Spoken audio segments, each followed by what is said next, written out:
साथियों, राष्ट्रीय राजधानी क्षेत्र दिल्ली में इस वर्ष यानी कि वर्ष 2025 में 5 बार भूकंप के झटके अब तक लग चुके हैं। क्या है इन भूकंप के आने का कारण, क्या है इनका निवारण कैसे करें, इनके बारे में बचाव, आज बहुत सी ढेर सारी चीज़ों के बारे में आपको जानकारी देंगे इस संक्षिप्त से वीडियो में। उससे पहले बात ये हम कर लेते हैं कि जो है भूकंप दिल्ली में आए कब कब। तो सबसे पहला जो है इस वर्ष की बात करेंगे, केवल 17 फरवरी 2025 को आता है दिल्ली एनसीआर में 4.0 तीव्रता का भूकंप था। फिर आता है 5 अप्रैल 2025 को 5.0 का तीव्रता का भूकंप। फिर 8 जून को आता है दक्षिण पूर्वी दिल्ली और दिल्ली एनसीआर में सामान्य कोटि का ये भूकंप था 2.3 तीव्रता का। उसके बाद आता है 10 जुलाई को 4 से 4.5 तीव्रता का। उसके बाद फिर आता है 11 जुलाई को भी 3.7 तीव्रता का भूकंप आता है। तो यानी कि अब तक दिल्ली में 5 बार भूकंप के झटके लग चुके हैं। दिल्ली वासियों को घर के अंदर अगर रहें तो फिर भूकंप से परेशानी है, बाहर निकले तो प्रदूषण जानलेवा है। आखिर करें तो क्या करें। बात करेंगे कि दिल्ली में जो है गुरुवार को भूकंप का झटका महसूस हुआ, यानी कि 10/7/25 को, बीते गुरुवार को 9:04 पर रिक्टर स्केल पर इसकी तीव्रता जो है 4.4 मापी गई। और ये भूकंप का केंद्र जो बना वो दिल्ली से 51 मीटर की दूरी पर हरियाणा के झज्जर में था। यानी कि यहीं से भूकंप का उद्गम हुआ, यहीं से भूकंप प्रारंभ हुआ, यहीं से चारों तरफ ये फैला भूकंप के केंद्र से, मतलब ये है। वहाँ पे उसकी तीव्रता सबसे अधिक थी भूकंप के केंद्र पर। आगे देखते हैं। और इस भूकंप का प्रभाव जो 10 और 11 जुलाई को आया, ये हरियाणा के जींद, बहादुरगढ़, पश्चिमी उत्तर प्रदेश और राजस्थान इलाकों में भी 10 से 15 सेकंड तक लगातार भूकंप के झटके, हल्के झटके महसूस किए गए। हालांकि इसमें किसी प्रकार की जन धन हानि की कोई सूचना अभी तक नहीं प्राप्त हो सकी है। आगे देखते हैं। भूकंपी गणना के अनुसार रिक्टर स्केल 4.9 तक भूकंप अगर आता है तो इससे जो चीज़ें नुकसान हो सकती हैं उसमें खिड़कियां टूट सकती हैं, दीवार पर टंगी फ्रेम वगैरह गिर सकते हैं, जो सामान अलमारी वगैरह में या टेबल पे रखा है तो वो तितर बितर हो सकते हैं।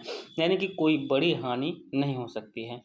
सबसे बड़ी तबाही जब होती है रिक्टर स्केल 9 या 9 से अधिक जब भूकंप की कोटि होती है तो उसमें सबसे ज़्यादा तबाही होती है। यानी कि 9 या 9 से अधिक का भूकंप बहुत ही खतरनाक और जानलेवा होता है। सबसे अधिक अगर बात किया जाए कि भारत का वह कौन सा क्षेत्र है जो भूकंप से सबसे अधिक प्रभावित क्षेत्र की श्रेणी में आता है, तो भारत के सबसे अधिक प्रभावित क्षेत्रों में आता है भूकंप की दृष्टि से तो ये पूर्वोत्तर भारत आता है। इसको भूकंप के जोन 5 में रखा गया है। यानी कि भूकंप प्रभावित क्षेत्रों को वर्गीकरण के हिसाब से हम देखें तो कुल 5 जोनों में बांटा गया है। यानी कि जो जोन सबसे ज़्यादा प्रभावित है उसको सबसे अधिक नंबर दिया गया है। यानी कि जोन 5 जो है सबसे अधिक प्रभावित है और जोन 5 के अंतर्गत आते हैं पूर्वोत्तर भारत।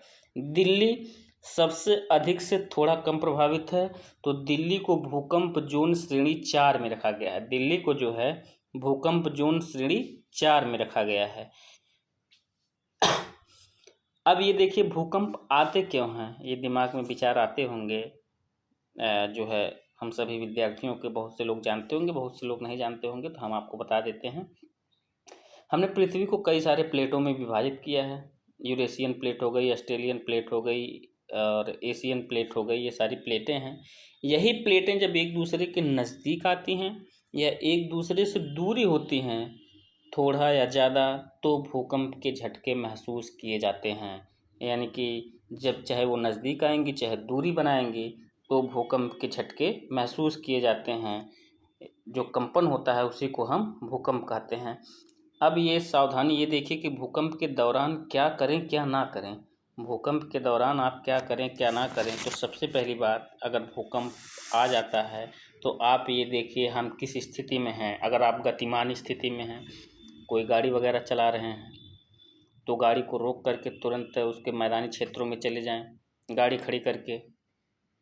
और दूसरी बात, अगर आप मकान में हैं, बिल्डिंग में हैं, मीटिंग में हैं, ऑफिस में हैं, तो भूकंप से बचने के लिए आप बिल्डिंग से उतर जाइए, उतर के मैदानी क्षेत्रों में जाइए। अगर मैदान तुरंत उतर नहीं सकते हैं, वहाँ से हट नहीं सकते हैं, तो जो है अपने सर को सुरक्षित रखते हुए शरीर को छुपाइए, उसको मेज़ के नीचे या टेबल के नीचे, तो इससे भी भूकंप से बचा जा सकता है। बिजली के खंभों और पेड़ के नीचे या पोल से दूरी बना करके रखें, क्योंकि जब भूकंप के झटके लगते हैं तो ये गिर जाते हैं, तो इससे जान जा सकती है।